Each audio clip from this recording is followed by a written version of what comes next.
श्री स्वामी समर्थ. मंदिराच्या आवारात शांततेत बसलेला भक्त विचारतो, स्वामी, माझं मन रोज भीतीने भरून जातं, त्यावर उपाय काय?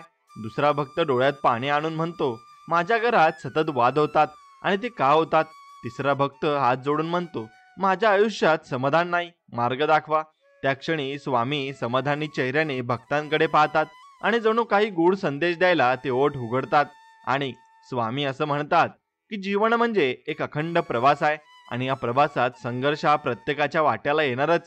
काही जण त्या संघर्षात हरतात, तर काही जण त्या संघर्षालाच आपली ताकद बनवतात. आज तू जिथे उभा आहेस तिथे सगळ्यांना तुझी किंमत दिसत नाही, लोक तुला ओळखत नाही, तुझे प्रयत्न, तुझे दुःख, तुझं मौन कुणाला समजत नाही, पण ते स्वामींना समजतं. आणि स्वामी भक्तांनो, असे स्वामींचे गोड संदेश ऐकण्यासाठी आपल्या चॅनलला सबस्क्राईब करा आणि बाजूला असलेली घंटी दाबा आणि व्हिडिओला एक लाईक करून कमेंटमध्ये श्री स्वामी समर्थ, जय जय स्वामी समर्थ असं नक्कीच लिहा. पण एक गोष्ट लक्षात ठेवा, स्वामी समर्थ सगळं पाहत आहेत. ते तुझ्या मनाचा आवाज ऐकतात. तू रडतोस तेव्हा त्यांना जाणवतं, तू निराश होतोस तेव्हा ते तुला शांततेने सावरतात. फक्त तू थांबू नकोस, कारण प्रत्येक संघर्ष हा विजयाची पहाट घेऊन येतो. जे आज तुला कमी लेखतात तेच उद्या तुझ्या नावाने गर्व करतील. पण त्या दिवसासाठी तुला आज प्रयत्न करावा लागेल, कारण स्वामी सांगतात की प्रयत्नाशिवाय यश नाही आणि यशाशिवाय श्रद्धा फुलत नाही.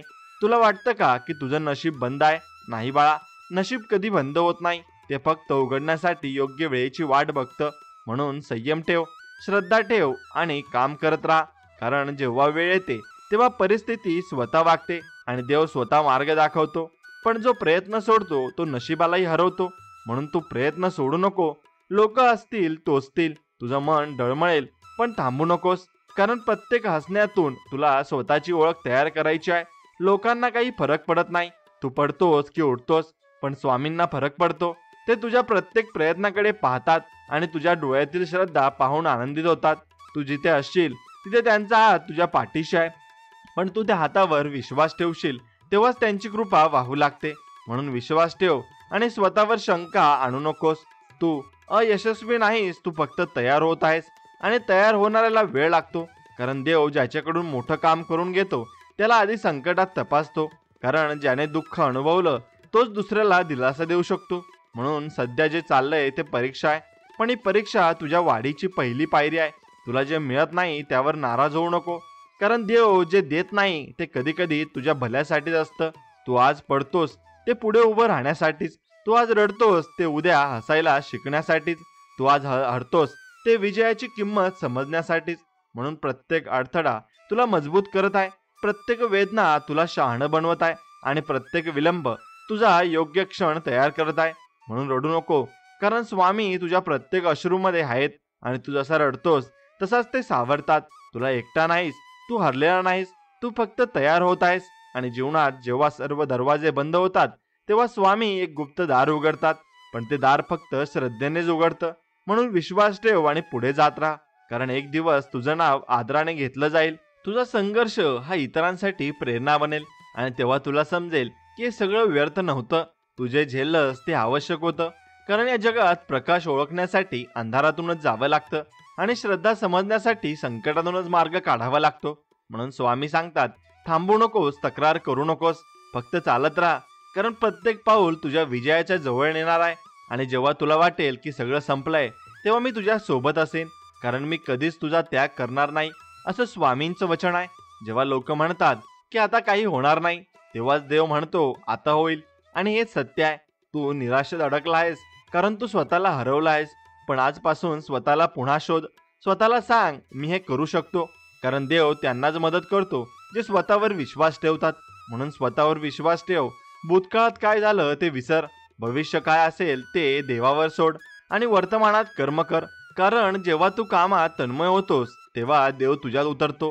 तू जे करतोस ते साधं वाटतं, पण त्या साधेपणातच दिव्यता आहे. म्हणून जे काही कर ते मनापासून कर. जेवढं मनापासून करशील तेवढं फळ तुला नक्की मिळेल, कारण स्वामी सांगतात, श्रम केल्याशिवाय स्वर्ग नाही आणि प्रामाणिक राहिल्याशिवाय नक्कीच तुम्हाला मनाला शांतता नाही. म्हणून मन स्वच्छ ठेव, विचार शुद्ध ठेव आणि चालत राहा, कारण प्रत्येक थांबणं म्हणजे मागे जाणं. आणि तू चालत राहिलास तर मार्ग सापडेल, तू प्रयत्न करत राहिलास तर यश तुला शोधत येईल. कारण प्रयत्न कधी वाया जात नाही, तोच पुढचा चमत्कार घडवतो. आज तू ज्या संकटात आहेस ते उद्या तुझी ताकद बनेल आणि लोकांना सांगावं लागेल की हा माणूस हार मानला नाही. म्हणून उठ आणि पुन्हा सुरुवात कर, कारण स्वामींचा आवाज तुला बोलावत आहे. भिवू नकोस, मी तुझ्या पाठीशी आहे. आणि हे वाक्य जर मनापासून ऐकलंस तर तुझ्यात एक नवीन ऊर्जा जन्म घेईल. तुला जाणवेल की तू काहीही करू शकतोस, तुझं नशीब तू लिहू शकतोस. कारण देवाने तुला बनवलंय जिंकण्यासाठी, हरण्यासाठी नाही. तू जिंकणार आहेस कारण तुझा उद्देश स्वच्छ आहे, तुझं मन प्रामाणिक आहे आणि तुझ्या मागे स्वामींचा आशीर्वाद आहे. म्हणून जेव्हा संकट येईल तेव्हा रडू नको, हस आणि म्हण, स्वामींनी मला पाहिलंय म्हणून ही परीक्षा आली आहे. कारण परीक्षा आली नाही तर प्रमाणपत्र कसं मिळणार, आणि प्रमाणपत्र मिळालं की जीवनाचा दरवाजा उघडतो. म्हणून तू प्रयत्न कर, प्रयत्नांवर विश्वास ठेव. लोकांची नाही, देवाची मर्जी चालते आणि देव तुझ्यासाठी मोठं काहीतरी लिहून ठेवलेलं आहे. फक्त तू संयम ठेव, आणि कारण वेळ येते तेव्हा ती आवाज करत नाही, ती शांतपणे चमत्कार घडवते. आणि तुझ्या आयुष्यात तो क्षण खूप जवळ आहे. म्हणून थांबू नकोस, स्वामींचं नाव घे आणि चालत राहा. प्रत्येक श्वासात विश्वास ठेव, प्रत्येक प्रयत्नात प्रेम ठेव आणि प्रत्येक अपयशात शिकणं ठेव. कारण जे शिकतं ते कधी हरत नाही, आणि जो हरतो तो फक्त थांबतो पण पुन्हा उठतो, आणि तेव्हाच खरा विजय मिळतो. म्हणून तुझ्या विजयाचा दिवस आता ठरला आहे. फक्त तू स्वतःवर आणि स्वामींवर विश्वास ठेव आणि पुढे चालत राहा. बघ, तुला सर्व मार्ग आपोआप मिळतील आणि स्वामी तुला नक्कीच रस्ता दाखवतील. म्हणून स्वामी कायम तुझ्या पाठीशी असतात. आणि भक्तांनो, तुमच्या मनामध्ये स्वामींचा वास असतो. मन ही अशी जागा आहे जिथे देव राहतो. पण आजच्या माणसाने स्वतःच्या मनात इतका गोंधळ निर्माण केला आहे की देवाचं अस्तित्व त्याला जाणवतच नाही. आपण बाहेर देव शोधतो, पण देव कधीच बाहेर नसतो, तो नेहमी आत असतो. मन शांत असेल तर जीवन सुंदर होतं, मन अशांत असेल तर सुखातही दुःख वाटतं. म्हणून स्वामी समर्थ सांगतात, मन हेच तुझं मंदिर आहे आणि तुझं मंदिर स्वच्छ ठेव. कारण मनात जशी भावना असते तसं जग आपल्याला दिसतं. जर मनात श्रद्धा असेल तर संकटातही प्रकाश दिसतो, पण मनात भीती असेल तर प्रकाशातही अंधार दिसतो. मनावर नियंत्रण ठेवणं म्हणजे जीवनावर नियंत्रण ठेवणं आहे. आज माणूस सगळं जिंकू शकतो, पण स्वतःच्या मनाला जिंकणं त्याच्यासाठी सर्वात मोठं युद्ध असतं. मनाचे दोन आवाज असतात, एक श्रद्धेचा आणि दुसरा शंकेचा. श्रद्धा म्हणते सर्व ठीक होईल आणि शंका म्हणते काही होणार नाही. आणि माणूस ज्या आवाजावर विश्वास ठेवतो तेच त्याचं आयुष्य बनतं. म्हणून स्वामी सांगतात, शंकेपेक्षा श्रद्धा मोठी ठेवा. कारण श्रद्धा माणसाला उंच नेते आणि शंका त्याला खोरवर खेचते. तुझं मन म्हणजे बी आहे, तू त्यात काय पेरतोस तेच उगवतं. जर तू विश्वासाचं बी पेरशील तर आनंद उगवेल, पण जर तू भीतीचं बी पेरशील तर दुःख उगवेल. म्हणून रोज मनाला सांग, मी सक्षम आहे, स्वामी माझ्या सोबत आहेत. हा संवाद दररोज कर, कारण मनाशी बोलणं म्हणजे आत्म्याशी जोडणं आहे. स्वामी सांगतात, जेव्हा तू माझ्याशी बोलतोस तेव्हा मी तुझ्या मनातूनच उत्तर देतो. म्हणून बाहेर उत्तर शोधू नकोस, मन शांत कर आणि ऐक. मन शांत झालं की देव बोलतो. मन गोंधळलेलं असलं की सगळं गोंधळ होतो आणि गोंधळ वाटतो. म्हणून प्रत्येक दिवसाची सुरुवात शांततेने कर. काही मिनिटे मनाशी बोल, स्वतःला विचार, आज मी काय करू शकतो, आणि मग तुला उत्तर देईल. आणि तुझं मन तुला सर्व काही सांगत असतं. प्रयत्न कर, मी तुझ्या पाठीशी आहे. कारण मन जर सकारात्मक असेल तर परिस्थिती काही असली तरी पुढे तू जाशीलच, आणि पण मन जर नकारात्मक झालं तर यश जवळ येऊनही निसटतं. म्हणून मनाचं रक्षण कर, इतरांचं नाही, स्वतःचं मन जपणं हाच खरा दागिना आहे आणि हाच खरी साधना आहे. मन जर सत्वगुणी असेल तर तू देवाकडे जातोस, आणि मन जर रजोगुणी किंवा तमोगुणी असेल तर तू अहंकाराकडे जातोस. आणि म्हणून मनाला शुद्ध ठेवणं म्हणजे जीवन पवित्र करणं आहे. मन शुद्ध करण्यासाठी प्रेम, क्षमा आणि प्रार्थना हे 3 उपाय आहेत. प्रेम मनाला शांत करतं, क्षमा मनाला हलकं करतं आणि प्रार्थना मनाला जोडतं. जेव्हा तू मनापासून प्रार्थना करतोस तेव्हा तू देवाशी बोलतोस, आणि जेव्हा तू ध्यान करतोस तेव्हा देव तुझ्याशी बोलतो. म्हणून दिवसातून काही क्षण मौनात घालव, कारण मौनातच मनाचं सत्य ऐकू येतं. मन तुझं मित्रही आहे आणि शत्रूही आहे. मित्र तेव्हा जेव्हा तू त्याला दिशा देतोस, शत्रू तेव्हा जेव्हा तू त्याचं ऐकतोस. म्हणून मनाचं ऐकू नकोस, मनाला शिकव. मनाला सांग, भीती नाही ठेवायची, कारण माझे स्वामी माझा आधार आहेत. प्रत्येक विचार काही मनात येतो आणि मग वास्तव बनतो. म्हणून विचार जप, कारण विचारांमधूनच कर्म तयार होतं. आणि जेव्हा तुझं मन शांत होतं तेव्हा स्वामी स्वतः तुझ्या मनात प्रवेश करतात. मनात राग, मत्सर, द्वेष भरलास तर देव तिथे बसणारच नाही. म्हणून मन रिकामं ठेव. जसं आरशात सगळं स्पष्ट दिसतं तसं मन पारदर्शक ठेव. म्हणून तुला कधी वाटतं का स्वामी ही तुझी प्रार्थना ऐकत नाहीत? नाही बाळा, ते प्रत्येक प्रार्थना ऐकतात, पण योग्य वेळ आल्याशिवाय उत्तर देत नाहीत. कारण देव देतो तेव्हा योग्य वेळेला देतो, आणि तो देतो ते नेहमी सर्वोत्तम असतं. तू फक्त मन शुद्ध ठेव, श्रद्धा ठेव की मला जे मिळणार आहे ते माझ्या भल्यासाठीच मिळणार आहे. कारण मनात विश्वास असेल तर पर्वतही हलतो, पण शंका असेल तर पाण्याचा थेंबही हलत नाही. म्हणून श्रद्धा हीच खऱ्या भक्ताची गुरुकिल्ली आहे. स्वामी समर्थ सांगतात, तू जेवढा माझ्यावर विश्वास ठेवशील तेवढं मी तुला दाखवेन की मी आहे. म्हणून श्रद्धा म्हणजे अंधविश्वास नव्हे, ती म्हणजे अनुभवातून निर्माण झालेलं नातं आहे. श्रद्धेचा अर्थ आहे, मी पाहिलं नाही पण मी जाणतो की ते आहेत. आणि तुझ्या मनात जर अशी श्रद्धा आली ना, तर मग आयुष्य बदलतं. कारण श्रद्धा म्हणजे देवाचं बीज आहे, आणि मन म्हणजे त्याची माती आहे. बीज योग्य मातीमध्ये पेरलं तर फळ नक्की मिळतं. म्हणून मन सकारात्मक ठेव, देवाचा विचार ठेव, आणि कधीही मी एकटा आहे असं म्हणू नकोस. कारण जिथे श्रद्धा आहे तिथे देव असतो, आणि जिथे देव आहे तिथे चमत्कार होतातच, आणि जिथे चमत्कार आहेत तिथे काहीही अशक्य नाही. म्हणून आजपासून रोज मनाशी संवाद साध. सकाळी उठल्यावर म्हण, स्वामी आज तू मी माझ्यासोबत राहा. आणि रात्री झोपताना म्हण, स्वामी आज मी जे काही केलं त्यात तुमचं होतंच, आणि तुम्हीच ते माझ्याकडून करून घेतलं. हा संवाद सुरू राहिला की तू कधीही कोसळणार नाहीस. कारण श्रद्धा ही ढाल आहे आणि मन हे शस्त्र आहे. या दोन्हींचा संगम झाला की माणूस अविनाशी बनतो. मन जे विचार करतं तेच विश्व तुझ्याकडे परत पाठवतं. म्हणून जे हवं आहे त्यावर लक्ष केंद्रित कर, जे नको आहे त्यावर नाही. कारण जिथे लक्ष तिथे ऊर्जा आहे, आणि जिथे ऊर्जा आहे तिथे परिणाम आहे. म्हणून मनाला सतत सकारात्मक विचारांनी भर. कारण मन रिकामं राहिलं तिथे भीती शिरते.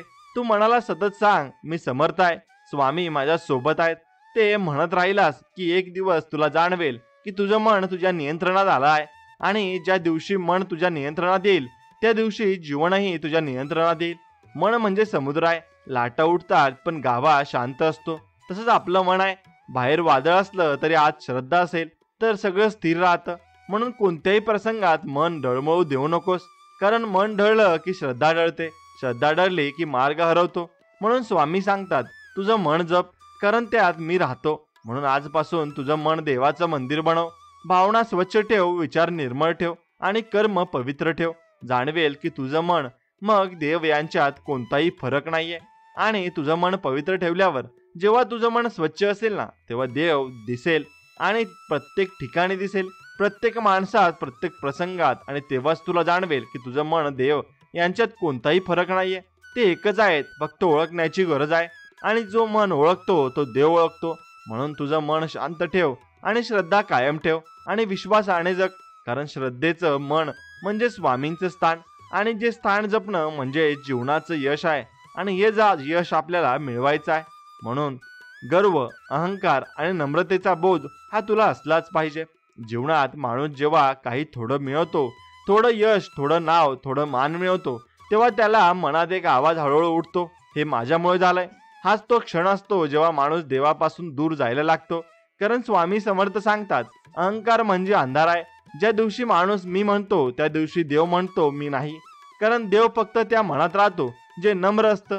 गर्व म्हणजे स्वतःला देव बनवण्याचा प्रयत्न आहे, आणि नम्रता म्हणजे देवाला स्वतःत ओळखण्याची कृपा आहे. म्हणून माणसाने कितीही मोठं झालं तर कितीही उंची गाठली तरी मी काही नाही, सगळं त्याचं आहे, हे मान्य केलंच पाहिजे. कारण जो नम्र असतो त्याला जग वागतं, पण जो अहंकारी असतो तो स्वतःच कोसळतो. अहंकार हे असं विष आहे जे हळूहळू आत्म्याचं सौंदर्य नष्ट करतं. नम्रता ती औषध आहे जे आत्म्याला शांतता देतं. आणि अहंकारी माणूस म्हणतो मला कोणी शिकवू नये, पण नम्र माणूस म्हणतो मी अजून शिकतोय. आणि हाच फरक जीवनात चमत्कार घडवतो. कारण देव त्याच्यावर कृपा करतो जो शिकायला तयार असतो. अहंकारामुळे रावणासारखा बुद्धिमान माणूसही नष्ट झालाय. रावणाजवळ ज्ञान होतं, सामर्थ्य होतं, पण नम्रता नव्हती. म्हणून ज्ञान आणि सामर्थ्य उपयोगाचं नाही, जग त्यात नम्रता नाही. स्वामी समर्थ मानतात, आणि ज्याने नम्रतेचा मार्ग धरला त्याने विजयाचं द्वार उघडलं. तू पाहिलं का, झाडावर सगळ्यात जास्त फळं असतात ती फांदी खाली झुकलेली असते, आणि जी फांदी वर उभी असते ती रिकामी असते. नम्र माणूस झुकतो म्हणूनच तो देतो. गर्विष्ठ माणूस उभा राहतो म्हणूनच तो कोरडा राहतो. म्हणून स्वामी सांगतात, झुकण्यात कमीपणा नाही, झुकणं म्हणजे नक्कीच सज्जनतेचं चिन्ह आहे. नम्रता म्हणजे स्वतःचं अस्तित्व मिटवणं नाही, तर स्वतःचं अस्तित्व देवाशी जोडणं आहे. तू नम्र झालास की देव तुझ्यातून बोलतो, पण तू गर्विष्ठ झालास की अहंकार तुझं तोंड भरतो. म्हणून कोणतंही काम केलं की म्हण स्वामींनी करून घेतलं. हा जो विचार तुला अहंकारापासून वाचवेल. आणि तू बघ, नदी समुद्राकडे जाते कारण ती नम्र आहे, ती खाली वाहते. जर ती उंचावर वाहिली असती तर ती कधी समुद्रात पोहोचलीच नसती. तसंच जीवन आहे, नम्र राहिलास तर सगळं मिळतं. कारण नम्र माणूस प्रत्येकाकडून काहीतरी शिकतो, पण गर्विष्ठ माणूस सगळ्यांच्या चुकांचं नक्कीच हे चुकीचं ठरवतो. आणि म्हणून शिकायचं असेल तर नम्र राहा, कारण नम्रतेत ज्ञान आहे आणि गर्वात अंधत्व आहे. गर्व माणसाला बंद करतो, नम्रता माणसाला उघडते. गर्वामुळे तू स्वतःकडे बघतोस, नम्रतेमुळे तू जगाकडे बघतोस. गर्व म्हणजे मी आणि नम्रता म्हणजे आपण. आणि देव फक्त आपण मध्ये आहे, मी मध्ये नाही. म्हणून स्वामी सांगतात, माणूस जो झुडतो आणि झुकतो त्याला मी उचलतो. झुकलेलं मस्तक अभिमानाचं नसतं, ते भक्तीचं चिन्ह असतं. नम्रतेत ताकद आहे, कारण नम्रता म्हणजे आत्म्याचं शस्त्र आणि गर्व फोडतो. म्हणून नम्रता जोडते आणि गर्व माणसाला मोठं दाखवतो. नम्रता माणसाला खरा मोठा बनवते. तू जेव्हा लोकांशी प्रेमाने वागतोस तेव्हा देव तुझ्या भाषेत बोलतो, पण जेव्हा तू दुसऱ्याला कमी समजतोस तेव्हा देव शांत होतो. म्हणून नेहमी बोलताना विचार कर, मी ज्या शब्दाने बोलतोय तो शब्द कोणाला उंच नेणार की तोडणार. कारण शब्दही गर्वाने बोललेले तर जखम देतात, पण नम्रतेने बोलले तर औषध बनतात. म्हणून बोला प्रेमाने, वागा आदराने आणि राहा नम्रतेने. कारण नम्रता हीच सर्वात मोठी पूजा आहे. मंदिरात नमस्कार करतो पण घरी गर्व बाळगतो तर ती भक्ती नाही. भक्ती म्हणजे बाहेर नव्हे, आत झुकणं. अहंकाराने केलेला नमस्कार म्हणजे फक्त हातांची हालचाल आहे, पण नम्रतेने केलेला नमस्कार म्हणजे आत्म्याचा संवाद आहे. म्हणून स्वामी सांगतात, तुझं मस्तक जर माझ्या चरणी झुकलं तर मी तुला उचलून नेईन. जगातल्या सगळ्या महापुरुषांमध्ये एक समान गोष्ट होती, नम्रता. श्रीकृष्ण, बुद्ध, तुकाराम, ज्ञानेश्वर सगळ्यांकडे नम्रतेचं तेज होतं. म्हणून नम्रता म्हणजे पराभव नव्हे, ती विजयाची सुरुवात आहे. गर्व म्हणजे मी केलं, नम्रता म्हणजे त्याने करून घेतलं. जेव्हा तू म्हणतोस त्याने करून घेतलं, तेव्हा तुझं कर्म देवाच्या हातात जातं आणि देव त्या कर्माचं फळ स्वतः तुला देतो. पण जेव्हा तू म्हणतोस मी केलं, तेव्हा देव मागे सरकतो. म्हणून स्वतःला कधीच केंद्र बनवू नको आणि देवाला केंद्र बनव. कारण केंद्र देव असेल तर मार्ग नेहमी सरळ असतो. एक वेळ येते जेव्हा माणसाला वाटतं की तो सर्व जाणतो, पण खरी समज म्हणजे मी काहीही जाणत नाही. कारण जितकं ज्ञान वाढतं तितकी नम्रता वाढते. जसं झाड उंच वाढलं की त्यांच्या मुळांना जमिनीत खोल जावं लागतं, तसेच माणूस मोठा झाला की त्याने अधिक नम्र व्हावं लागतं. कारण गर्वाने मिळालेलं यश क्षणभंगूर असतं, पण नम्रतेने मिळालेलं यश कायमचं असतं. तू कधी लक्ष दिलं का? पाणी नेहमी खाली वाहतं आणि आग नेहमी वर जाते, पण शेवटी पाणी जीवन देतं आणि आग नाश करते. नम्रता म्हणजे पाण्यासारखी असते, ती शांत पण शक्तिशाली असते. तू नम्र राहिलास तर लोक तुला विसरणार नाही, पण तू गर्विष्ठ झालास तर लोक तुला आठवतील, पण तुझ्या गर्वासाठी. म्हणून स्वामी सांगतात, गर्व सोडला की कृपा वाढते. अहंकार हा तो दरवाजा आहे जो देवाला आत येऊ देत नाही, पण नम्रता ही चावी आहे जी देवाचं घर उघडते.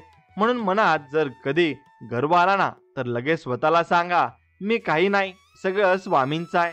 आणि त्या क्षणी तुझं मन हलकं होईल. कारण गर्व जड असतो, नम्रता हलकी असते. गर्व माणसाला खाली खेचतो, नम्रता माणसाला वर नेते. म्हणून जीवनात जर शांतता हवी असेल तर स्वतःला नम्रतेने झुकव.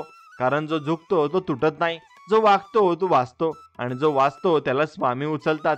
तू पाहिलंस का, वादळ आलं की सरळ झाडं तुटतात, पण वाकलेलं गवत टिकतं. म्हणून नम्रतेची ताकद ही अशीच असते, ती वादळाला टिकवते, ती संकटात सावरते आणि ती दुःखातही शांत ठेवते. म्हणून अहंकार कधी ठेवू नये, कारण अहंकाराने बांधलेला महाल एक दिवस नक्की कोसळतात, पण नम्रतेने बांधलेली झोपडी कायम उभी राहते, कारण त्यात देवाचं वास्तव्य असतं. म्हणून मोठं व्हायचं असेल तर नम्र व्हा, जिंकायचं असेल तर झुका आणि टिकायचं असेल तर देवाला मान द्या. कारण देव नम्रांच्या जवळ राहतो आणि गर्विष्ठांपासून दूर राहतो. म्हणून प्रत्येक सकाळी उठून म्हण, स्वामी माझ्यात नम्रता राहू दे. हा एकच विचार तुझं जीवन बदलून टाकेल. कारण जिथे नम्रता आहे तिथे देवाची कृपा ही असतेच आणि देव त्याच्यावर कृपा करतोच. आणि जिथे कृपा आहे तिथे विजय निश्चित आहे. म्हणून देवावर फक्त विश्वास ठेवा, देव सर्व काही तुमच्यासाठी चांगलं करणार आहे. यावर तुम्ही विश्वास ठेवून चाललात तर तुमच्या जीवनामध्ये वाईट काही घडणारच नाही आणि सर्व काही चांगलं घडेल. म्हणून स्वामी म्हणतात, बाळा, या जगात सर्व काही बदलतं, ऋतू, परिस्थिती, माणसं, विचार, पण एक गोष्ट कधीच बदलत नाही, ती म्हणजे कर्माचं महत्त्व. कारण कर्म हाच या जगाचा पाया आहे. देवही त्याच्यावर कृपा करतो जो कर्म करतो. म्हणून स्वामी सांगतात, कर्म कर, फळाची चिंता करू नकोस. तू आज ज्या ठिकाणी आहेस ते तुझ्या कालच्या कर्माचं फळ आहे, आणि उद्या तू कुठे असशील ते आजच्या कर्मावर ठरणार आहे. म्हणून काम करत राहा, कारण वेळ प्रत्येकाला संधी देते, पण ती संधी ओळखणं प्रत्येकाला जमत नाही. वेळ कुणासाठी थांबत नाही, ती फक्त पाहत असते. कोण प्रयत्न करतय म्हणून तू प्रयत्न करतोस, तोवर वेळ तुझ्या बाजूने असते, पण तू थांबलास की वेळ तुझ्यापासून निघून जाते. म्हणून थांबू नकोस, कारण वेळेचं एक वैशिष्ट्य आहे, ती नेहमी मेहनतींच्या पाठीशी असते. आणि जो वेळेचा आदर करतो, वेळ त्याला वर नेते, आणि जो वेळेचा अपमान करतो, वेळ त्याला खाली ओढते. म्हणून वेळ आणि कर्म हे दोन्ही मित्र आहेत. त्यांचं जपणं म्हणजे यशाचं बीज पेरणं आहे. जेव्हा तू तुझं काम प्रामाणिकपणे करतोस ना, तेव्हा देव तुझ्या मागे उभा राहतो. कारण स्वामी सांगतात, कर्म नसेल तर कृपा नसते. तू काहीही माग, पण प्रयत्नाशिवाय ते मिळत नाही. देवाला फक्त तुझं मन पाहिजे आणि तुझा प्रयत्न पाहिजे, बाकी सगळं तो देतो. पण तो प्रयत्न तुझ्या हातात आहे. म्हणून उठ आणि काम कर, कारण जो काम करतो त्याचं नशीब तयार होतं, पण जो विचार करत बसतो त्याचं नशीब थांबतं. तुला वाटतं की कधी कधी मी इतकं करतो पण मला काही मिळत नाही, पण तो देव असतो, तो देतो. तेव्हा देतो, पूर्णपणे देतो. तो थांबवत नाही, फक्त तपासतो की तू टिकतोस की नाही. कारण जो थांबत नाही त्याला फळ मिळतं. म्हणून संयम ठेव. संयम म्हणजे थांबणं नव्हे, विश्वासाने पुढे जाणार. संयम म्हणजे देवावरचा विश्वास की तो योग्य वेळी योग्य देईल. तू बी पेरलंस, पाणी घातलंस, पण फळ लगेच येत नाही ना, कारण प्रत्येक गोष्टीला वेळ लागते. फूल उमलतं पण रातोरात नाही, सूर्योदय होतो पण क्षणात नाही.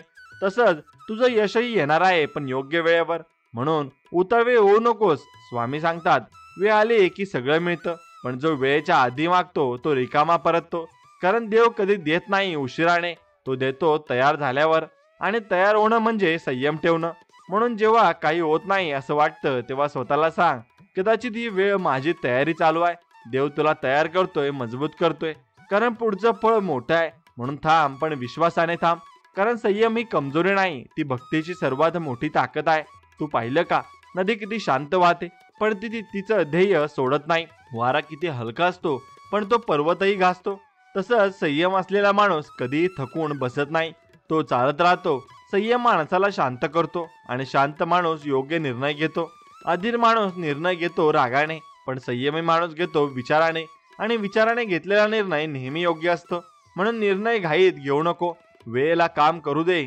वेळ मोठी शिक्षक आहे. वेळ शिकवते, घडवते आणि सावरते, पण त्यासाठी ऐकावं लागतं. म्हणून जीवनात वेळेचा आदर कर, कारण वेळ परत येत नाही. तू पैसा परत मिळवू शकतोस, मित्र परत मिळवू शकतोस, पण वेळ नाही. म्हणून स्वामी सांगतात, प्रत्येक क्षणाचं सोनं कर. वेळ तुला विचारते, मी तुला दिली आहे, तू माझं काय करतोस. म्हणून प्रत्येक दिवस एक संधी आहे. आज काम करशील तर उद्या सुटसुटीत होशील, पण आज आळस करशील तर उद्या पश्चाताप करशील. कारण आळस हा सर्व पापांचं मूळ आहे. म्हणून स्वतःला नेहमी सांग, मी प्रयत्न करतोय, कारण प्रयत्न करणारा देवाचा माणूस असतो. कारण वेळ कधी संकटाच्या रूपात येते, पण ती संकट वाईट नसतात, कारण ती तुला शिकवतात. संकट म्हणजे परीक्षा, आणि परीक्षा न दिली तर प्रमाणपत्र मिळत नाही. म्हणून संकट आलं तरी थांबू नको, काम करत राहा. कारण कर्म करणं म्हणजे देवाची सेवा करणं. मंदिरात दिवा लावणं पूजा आहे, पण मनापासून काम करणं ही सुद्धा पूजा आहे. कारण देवाला फक्त श्रद्धा नको, त्याला कर्मही हवं असतं. म्हणून जे काही करशील ते प्रामाणिकपणे कर, कारण प्रामाणिक कर्माचं फळ कधी वाया जात नाही. कधी लवकर मिळतं, कधी उशिरा, पण मिळतं हे नक्कीच. म्हणून आज तुझा दिवस वाईट गेला तरी म्हण, हा पण माझ्या कर्माचा भाग आहे. पण त्याच वेळी ठरव की उद्याचं कर्म चांगलं राहणार आणि चांगलं करणार. कारण कर्म बदलतं की काळही बदलतो. वेळ त्याच्याच पाठीशी राहते जो हार मानत नाही. स्वामी सांगतात, जो माझ्यावर विश्वास ठेवून प्रयत्न करतो त्याच्या पाठीशी मी स्वतः उभा राहतो. म्हणून बाळा, जर आज काही होत नाही असं वाटतंय तर काळजी करू नकोस, कारण देव कधी कधी शांत राहतो, पण तो काम करत असतो.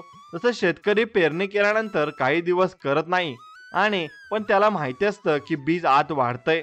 म्हणून तसंच तुझं नशीबही वाढतंय. फक्त तुला संयम ठेवायचा आहे. तुझं काम म्हणजेच कर्म करायचंय, बाकी देवाचं काम म्हणजे योग्य वेळी फळ देणार.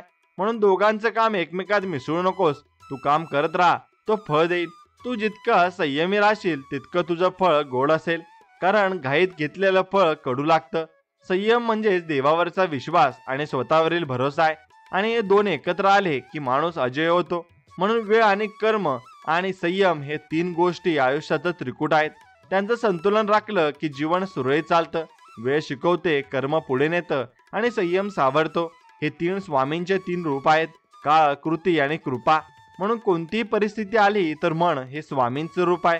मला काही शिकवण्यासाठी आला आहे आणि त्या शिकवणीला आदर दे, कारण तू ज्या वेदनेतून जातोयस तीच तुला बळ देणार आहे.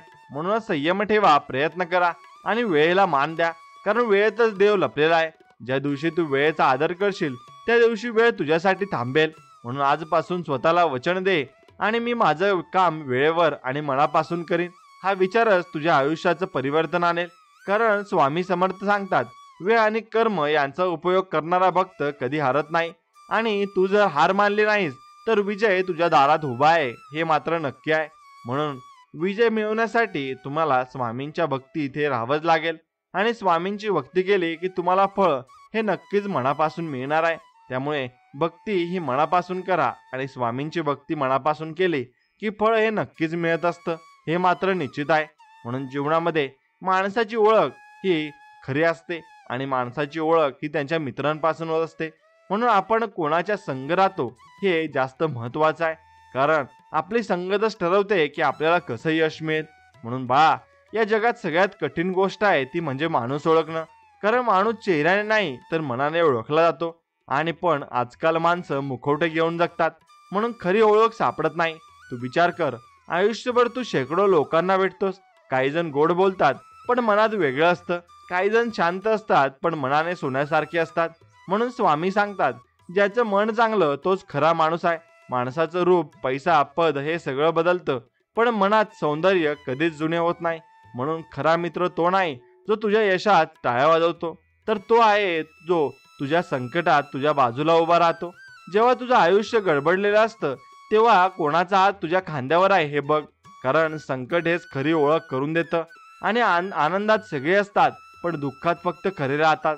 म्हणून संकट आलं तर घाबरू नको, कारण ते तुला ओळख देतात. म्हणून तू बघ, सूर्य उगवला की सगळे पक्षी त्यांच्या दिशेने उडतात, पण वादळ आलं की काहीच टिकत नाही. तसंच आयुष्यातही आहे, सुखात सगळे जवळ येतात पण वादळ आलं फक्त खरेच राहतात. म्हणून स्वामी सांगतात, संकटात जो सोबत राहतो तोच माझा माणूस आहे. तुझ्या ज्या सोबत असतोच तो क्षणिक असतो, पण जो तुझ्या अश्रूंमध्ये हसवतो तो खरा असतो. म्हणून मित्र निवडताना मनाचा आवाज ऐक, कारण डोळे कधी फसवतात पण मन नाही. मन सांगतं की हा माणूस चांगला आहे की नाही, फक्त तू ऐकायला शिक. कधी कधी देवही तुला एखादं संकट देतो, फक्त हे दाखवण्यासाठी की कोण तुझा आहे आणि कोण नाही. म्हणून जेव्हा कोणी तुला सोडून जातं तेव्हा दुःख करू नकोस. म्हण, स्वामींनी मला सत्य दाखवलं, आणि कारण जो जातो तो तुझ्या मार्गातला नव्हता, आणि जो राहतो तोच देवाने पाठवलेला आहे. तू पाहिलं का, झाडावर फक्त काही फांद्या फळ देतात, सगळ्या नाही. तसंच आयुष्यात सगळे मित्र असतात असं नाही, पण काहीच मित्र तुझं आयुष्य बदलतात. म्हणून संख्येवर नाही, गुणवत्तेवर विश्वास ठेव. काही लोक आयुष्यभर भेटतात पण काही क्षणांमध्ये मनात घर करतात, आणि काही लोक आयुष्यभर जवळ असतात पण कधी आपले वाटत नाही. म्हणून स्वामी म्हणतात आणि सांगतात की माणसाचं अंतर जवळीकवर ठरत नाही, ते भावना ठरवतात. भावना खरी असेल तर नातं देवासारखं होतं, पण जर भावना स्वार्थी असेल तर ते नातं सावल्यांसारखं होतं. म्हणून सूर्य अस्ताला गेला की गायब होतो. म्हणून नातं टिकवायचं असेल, अपेक्षा कमी आणि समज वाढवावा लागेल. कारण अपेक्षा वाढल्या की दुःख वाढतं. नातं म्हणजे देणं आहे, मागणं नाही. देणं म्हणजे वेळ आहे, आदर आणि विश्वास. ही तिन्ही गोष्टी जिथे असतात तिथे देव असतो. मित्र म्हणजे तो नाही जो रोज फोन करतो, तर तो आहे जो तुझ्या शांततेतही तुझं दुःख ओळखतो. काही मित्र बोलत नाहीत पण उपस्थित असतात, काही बोलतात पण मनात नसतात. म्हणून म्हणून शब्दांपेक्षा नजरेवर विश्वास ठेव. नजर खरी असेल तर शब्दांची गरज लागत नाही. स्वामी सांगतात, जो मित्र संकटात हसवतो त्यात मी राहतो, कारण देव नेहमी त्या माणसाच्या रूपात येतो जो तुला संकटात आधार देतो. म्हणून मित्र ओळखण्यात सावध राहा, कारण सगळे असतात पण सगळे तुझे नाहीत. जो तुझ्या मागे तुझी स्तुती करतो आणि समोर सत्य बोलतो तोच खरा आहे.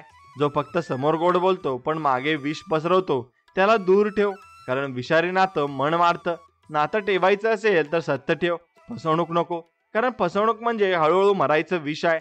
म्हणून जिथे खोटं आहे तिथे दूर राहा, जिथे सत्य आहे तिथे राहा, कारण सत्य दुखावतं पण वाचवतं आणि खोटं आनंद देतं पण संपवतं. म्हणून स्वामी सांगतात, खोट्या नात्यापेक्षा एकटेपणा चांगला. एकटं असणं ही शिक्षा नाही, ती तयारी आहे. कारण देव तुला एकटं ठेवतो आणि जेव्हा तुला काही शिकवायचं असतं. म्हणून जर लोक दूर गेले तर दुःख करू नकोस, त्याच्याऐवजी देव स्वतः येतो आणि जेव्हा देव येतो तेव्हा सगळं बदलतं. म्हणून तुझ्या आयुष्यात कोण येतं यापेक्षा कोण टिकतं ते बघ. जो टिकतो त्याला धरून ठेव, कारण तो देवाने पाठवलेला असतो. नात्यात कधी गर्व ठेवू नको, कारण गर्व नातं तोडतो, नम्र नातं जोडतो. आणि जो पहिले माफ करतो तो कमजोर नसतो, तो नातं जपणारा असतो. माफी मागणं म्हणजे हरवणं नाही, आणि ते देवाची कृपा मिळवणं आहे. कारण देव त्या मनात राहतो जे मन रागानं नाही तर प्रेमाने भरलेलं आहे. म्हणून माफ कर, विसर आणि पुढे जा. कारण द्वेष ठेवणं म्हणजे स्वतःला जाळणं, प्रेम देणं म्हणजे स्वतःला वाचवणं आहे.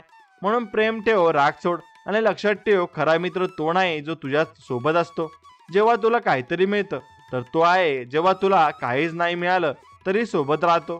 काही लोक तुझ्या आयुष्यात आशीर्वाद म्हणून घेतात आणि काही धडा म्हणून येतात, पण दोन्ही आवश्यक आहेत. कारण आशीर्वाद तुला आनंद देतो आणि धडा तुला समज देतो. म्हणून दोघांनाही नमस्कार कर, कारण दोघंही देवाचं रूप आहेत. म्हणून बाळा, लोक बदलतात, परिस्थिती बदलते, पण देवाचं प्रेम कधी बदलत नाही. म्हणून खरा मित्र शोधायचा असेल तर देवाला मित्र बनव, कारण तो कधीही पाठ फिरवत नाही.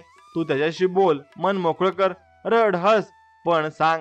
कारण देवच तुझा सर्वोत्तम मित्र आहे. तो कधीही वाद घालत नाही, तो फक्त ऐकतो आणि सावरतो. कारण आणि जेव्हा देव तुझा मित्र बनतो तेव्हा जग तुला हरवू शकत नाही. म्हणून नाती सांभाळ, पण स्वतःला विसरू नकोस. कारण जो स्वतःवर प्रेम करतो तो दुसऱ्यावर प्रेम करू शकतो. म्हणून स्वतःशी प्रामाणिक राहा आणि इतरांसोबत नम्र राहा. आणि शेवटी लक्षात ठेव, काही माणसं आपल्याला शिकवण्यासाठी येतात आणि काही वाचवण्यासाठी आणि काही दुखवण्यासाठी आणि काही जगवण्यासाठी. म्हणून कोणालाही द्वेष करू नकोस, फक्त ओळख, कारण प्रत्येक माणूस हा स्वामींचा धडा आहे आणि प्रत्येक नातं ही त्यांच्या कृपेची आठवण आहे. म्हणून नाती तुटली तरी शांतीने हस, कारण देवाने जे दूर केलं ते तुझ्या भल्यासाठीच केलंय आणि जे ठेवले आहे ते तुझ्या आयुष्याचं बळ आहे. म्हणून जे गेले त्यांचा आभार मान आणि जे राहिले त्यांचं मूल्य ओळख. कारण खरे मित्र म्हणजे देवाच्या हातच आहे. ते नेहमी पाठीशी असतात आणि ते नेहमी तुझ्या पाठीशी राहणार आहे हे मात्र निश्चित आहे. आणि स्वामींचा हात देखील तुझ्या पाठीशी नक्कीच आहे. फक्त स्वामींचं गुणगान गायचं आणि त्यांचं नामस्मरण करायचं आणि भक्ती करायची, बास. एवढं जरी झालं तरी स्वामी आपल्या पाठीशी राहतात आणि ते आपल्याला गुण्या गोविंदानं ठेवत असतात. आणि स्वामी भक्तांनो, हा संदेश जर तुम्हाला मनापासून आवडला असेल तर मनापासून आपल्या व्हिडिओला एक लाईक करा आणि कमेंटमध्ये श्री स्वामी समर्थ लिहा आणि तुमच्या आवडत्या मित्रांसोबत हा व्हिडिओ पुढे शेअर नक्कीच करा. चला तर मग भेटूया अशाच एका नवीन गोड आणि चांगल्या संदेश व्हिडिओमध्ये. तोपर्यंत श्री स्वामी समर्थ. जय जय स्वामी समर्थ. धन्यवाद.